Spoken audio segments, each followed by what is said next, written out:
Hey everyone, rudyxx here to talk about another RPGalooza game, Breath of Fire 2.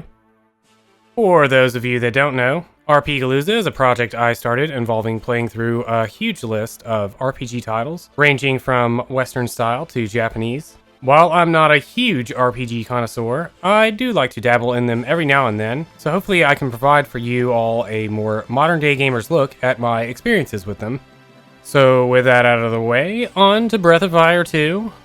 Now, there's a few different versions of Breath of Fire 2, and while I've played all of them at some point in my life, for RPGalooza, I decided to go with the Game Boy Advance version. I figured that with the quality of life things like Zenny and EXP gain, as well as the redone translation, that this version was probably going to be the best version for me to go with at this point in my life. Now, I love the Breath of Fire series, but my willingness to grind out experience points and money has diminished over the years when I look at the number of grindy MMORPGs I could be playing instead. So instead of trying to get a more original feel with the game, I went with the more up-to-date option. Another issue I deal with in playing older games is the fact that I just don't enjoy turn-based battle games anymore after having played so many action RPGs over the years. Having said that though, Breath of Fire 2 is still a charming enough game with a feature that makes a lot of the more mindless things like encounters a lot more tolerable. In fact, one of my favorite things about the Breath of Fire series is the auto battle feature.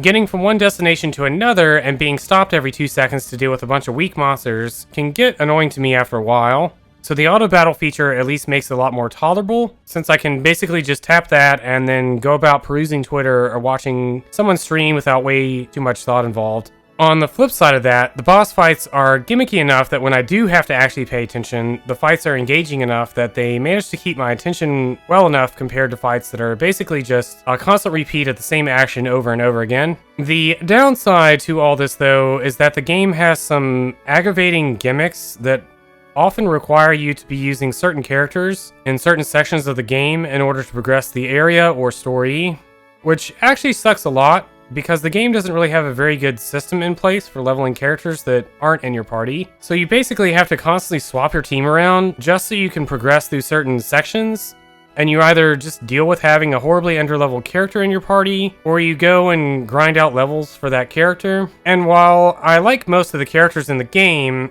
I'm one that would really prefer to just use the team I like the entire game instead of having to play musical chairs every time there's a new dungeon. So once again, if you're going to play any version of this game, I would strongly suggest playing the GBA version, as it alleviates some of this issue with increased EXP and money gains over other versions of the game. And for the most part, I really enjoy Breath of Fire 2. It's probably my second favorite in the series, but it definitely has some flaws for me that I have to be in the right mindset to overlook. And even if I'm not in the right mindset, the story and music is typically enjoyable enough that I don't mind watching speedruns or something like a long play of it instead.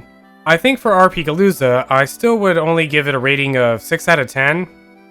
I definitely like the game, and like I said, it's my second favorite in the series, but I really just don't like turn-based games all that much anymore. So despite all the cool things I love about this game, I still would only give it an average rating. It's a fun game, but it's definitely not aged very well for me personally.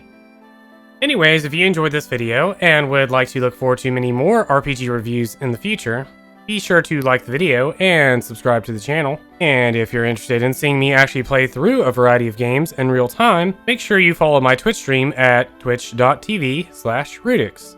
Thanks for watching, and see you next time.